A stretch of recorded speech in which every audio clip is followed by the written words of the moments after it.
everyone, I'm Dr. Sonali and I welcome you all to CSE Core Concepts in the series of Learning Python. So basically now we have started with the object-oriented programming in Python, and my previous video I discussed about classes and objects and how to define a class and how to define the objects. So now in this video we are going to discuss about the methods. So what are methods? First of all, it is like a function. What you write as a function, it is called as a method in object or a class, right? So unlike the standalone functions, so in my previous few videos we have learned about functions, right?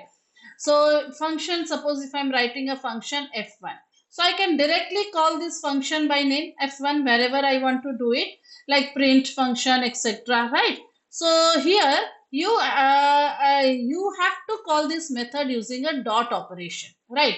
And dot means with using what? The instance of the class. So car class we have taken. So if I want to invoke a method, so I think we have done one example where I have written this function, this drive. So this drive is nothing but a function or a method which I will call here. And in order to call this using this instance car1, I have put this dot symbol, right? So this is how I had invoked the method. Now there are three types of methods which you can create in Python. One is the instance method, second is the class method, and third are the static methods. Let us see each one of them. So first is instance method. So it is the most commonly type of method which is used, and it acts on specific objects, okay, that can read or modify. Suppose if you want to modify, I have an employee and the employee name and the salary is stored, and now I want to modify the salary. So simply I can call a instance method. Now here there are certain requirements that you have to use the self parameter as the first argument, which will point to the current instance. So used for actions that alter or retrieve unique to single object. Let us see one example, right? So this is an example of an employee. The company name for a company, the employees are there. So we are defining the name and the salary, okay, and we will give some raise to the users based on the percentage given. Shall we write this code? Let's first of all define a class employee. Okay, employee. Right? Now, if I am defining the name of the company is fixed, right? So I am saying company name is equals to ABC Corp. Right? I have defined. Now I am defining some of the attributes of the employee. So I am saying using the init function I can do that. So the first argument is self. Okay. I want to store the name and the salary of the employee. Right. Now what will I write? I will assign it to the init function the current value.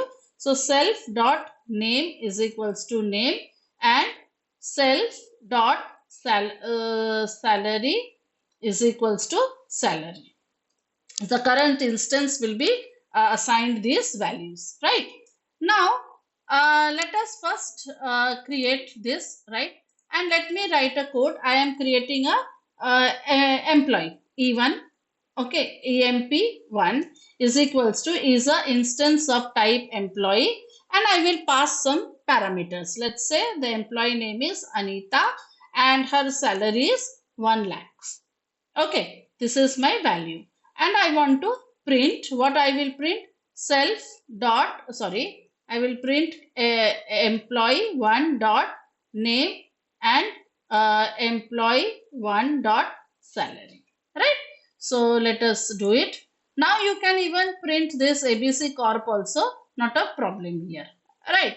So I can do this. Now suppose if I want to give some raise, there is an increment process going on in the company and I want to give a raise to her salary. So let me say I am defining a function, let's say raise salary. We have defined a function. Now what will be the argument? Just now I told you that the first argument will be self and the next argument is whatever you want to do. So self and the salary raise will be depending on the percentage. That every employee has a different raise, right? 5%, 10% like that. So I am writing self dot salary is equals to now what will be her new salary? Current salary plus self dot salary multiplied by the percentage divided by 100. Right? This is the equation. Fine.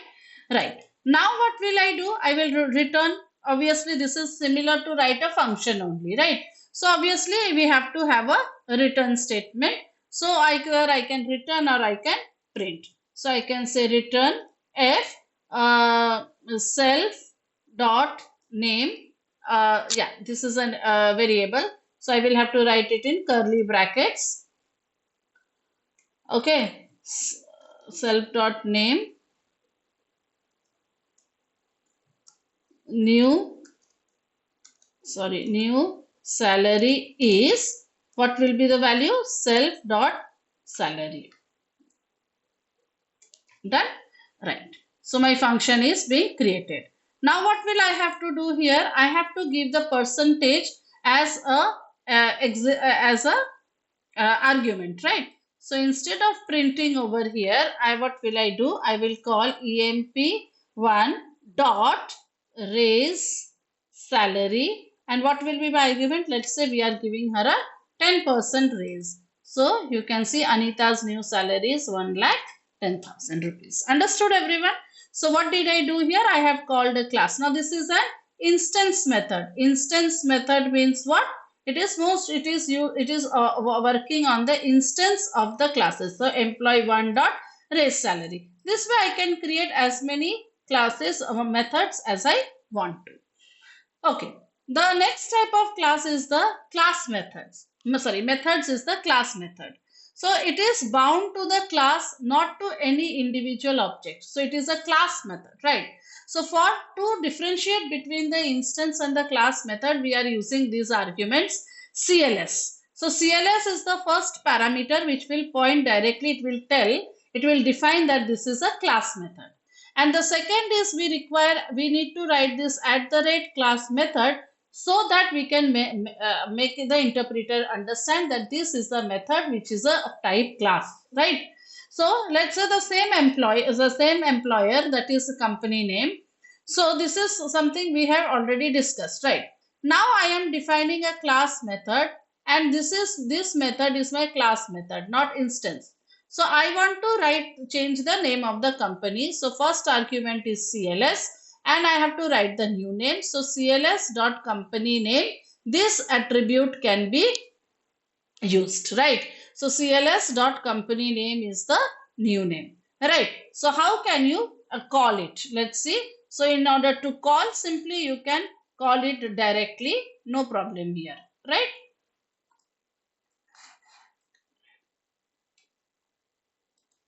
Now here also in the previous one we forgot to print the company name. That also we can print like this, employee.company name. Since company name is an attribute of that class, right? So we are calling it using the class name. Okay. Okay. Now let us see this one where we are having the same function, right? We are having the same class, that is the employee class. Okay. Now this is the name. Okay. Now what we want to do here is that we want to change the name of the company, right? So for that, what we can do here is that we can simply remove this raise salary part. This is as it is, right? Salary and name. Now I am writing @class method. Okay, this has to be written to make it understand that it is of type class. The method will be of type class, right? Now I will write define change name. Okay. Now what is the argument? CLS has to be the first argument, and whatever new name you want to give, right? Now what will you do over here? You have to write you have to assign the new company name, but here you are going to refer to this company name using CLS. Understood? Class. So this is to be understood. So CLS dot company name is equals to new name, right? Done. So we are going to have it And now if I want to call, so I will directly call it without doing anything. First of all, obviously, I will have to create an instance of the class employee. Okay, so I can directly say employee dot change name. Let's say I am saying Global Inc. Right? Okay. And I can even print it also if I want to print it. So I can simply print. What can I print? Employee dot company name. Okay. So here it will be printed. So what is the difference? That directly if you want to do any modification on these attributes, class attributes, and this method is not for the employees. Remember, right? This method cannot, this is a class method. So this change name cannot be accessed by any employee. Okay, so for them you cannot access. This is not an instance class. All right. So if you write employee dot change name,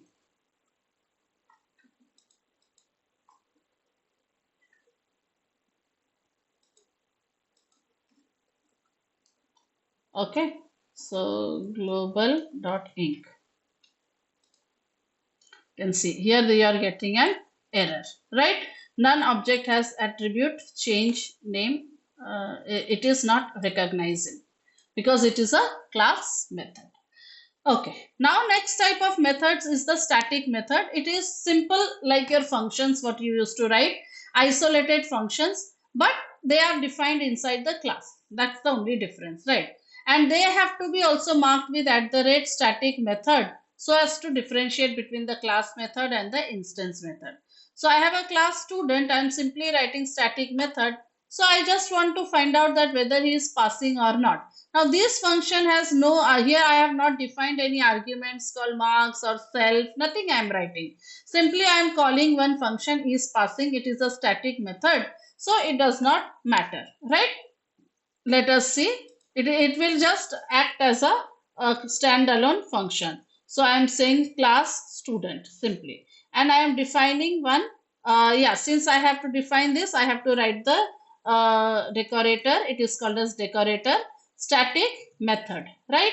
And now I can say define, say is passing. I want to find out whether the student is passing or not based on his marks, right? So return, I can simply return, you know that it will take Boolean values, right? Marks is greater than equals to 50. This means if the marks is greater than equal to 50, it will return true. That's enough. All right. And here I can even give a call. I have, but yeah, I can simply say print student dot, I can call this function passing, and I can simply put the parameter, let's say 45. So it is returning false, means he is failing, right? So these are the different types of static methods which we have studied. So basically now we can keep on going on with this object oriented programming. So we have to apply the 4 pillars of object oriented programming. If you remember, I had shown it to you in my previous video. So we will be starting with the first one, that is inheritance first of all, right? So keep an eye on my next video, and of course don't forget to like, share and subscribe to this channel. This series is going to be very, very interesting, right? So we will be studying all the 4 pillars and with practical applications. Do share, like and subscribe. Thank you.